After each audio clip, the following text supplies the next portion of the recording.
என்னத்த நாங்க தான் இருக்கோம்ல. அப்படியா? நீங்க எதுக்கும் டென்ஷன் ஆக வேண்டாம். நாங்க ரொம்ப நல்லா மேக்கப் போடுவோம்.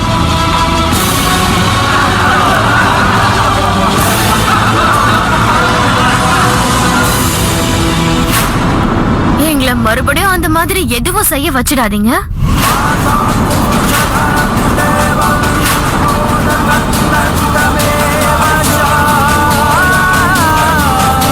ரோகிணி, ரோகிணி, என் பேச்சு கேளு, நில்லு.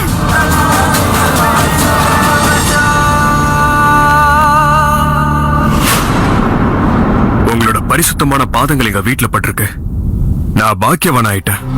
விஜய் பாபா, இந்த நாகமணியை நான் எவ்வளவு கஷ்டப்பட்டு அடைஞ்சிருக்கேன்னு உங்களுக்கு நல்லா தெரியும்.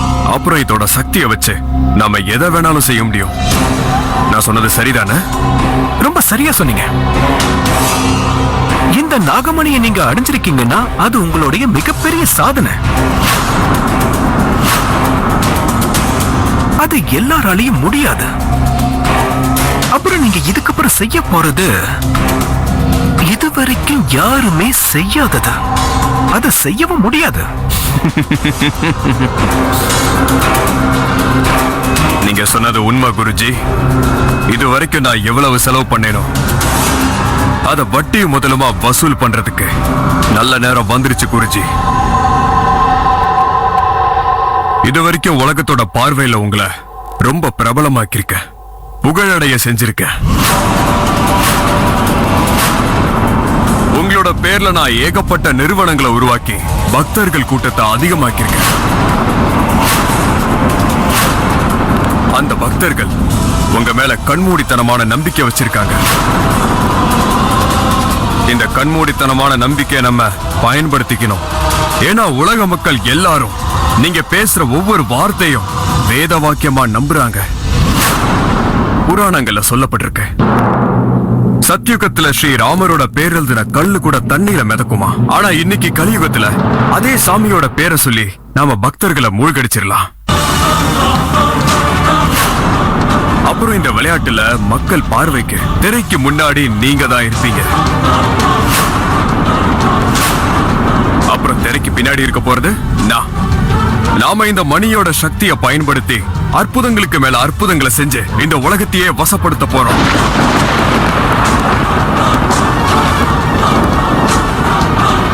இன்னில இருந்து என்னோட இந்த வீடு உங்களோட ஆசிரமமா மாறப்போகுது.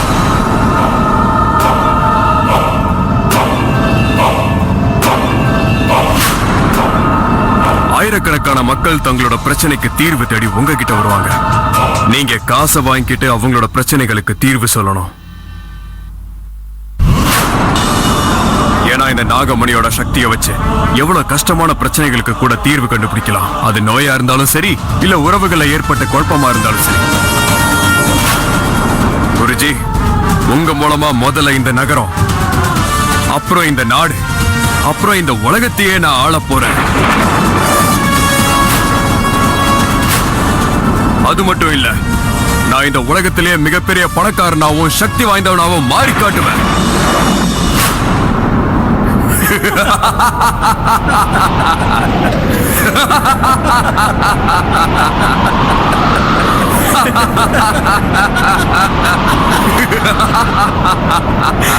உங்களுடைய பிளானிங் இதுவரைக்கும் எனக்கு தப்பா போனதே கிடையாது. உங்களுடைய ஆசீர்வாதம் எனக்கு எப்பவும் இருந்துச்சுன்னா எனக்கும் கூடிய சீக்கிரமே ஒரு நல்ல டிவி சேனல்ல கண்டிப்பா ஒரு போஸ்டிங் கிடைச்சிடும் நினைக்கிறேன்.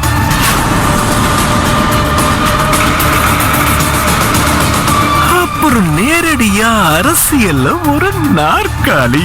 என்ன குருஜி, இவ்வளவு சின்ன யோசனையா? இனிமே நீங்க பாலிடிக்ஸ்ல ஜாயின் பண்ண வேண்டிய அவசியம் இருக்காது. ஏன்னா கூடிய சீக்கிரத்துல இந்த நாடே நம்ம காலடியில இருக்கும். ஆனா ஒரு பிரச்சனை இருக்கே. எந்த நாகமணிய நீங்க உடம்புக்குள்ள ஒளிச்சு வச்சிருக்கீங்களோ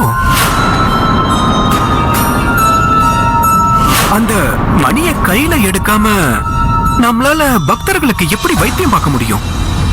அத பத்தி நீங்க கவலைப்படாதீங்க. ஏன்னா கூடிய சீக்கிரம் அந்த நாகமணியை என் உடம்புக்குள்ள இருந்து நான் வெளியெடுக்க போறேன்.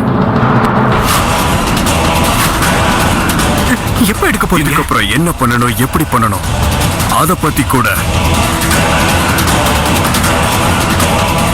நாம இப்பவே பேசிடலாம்.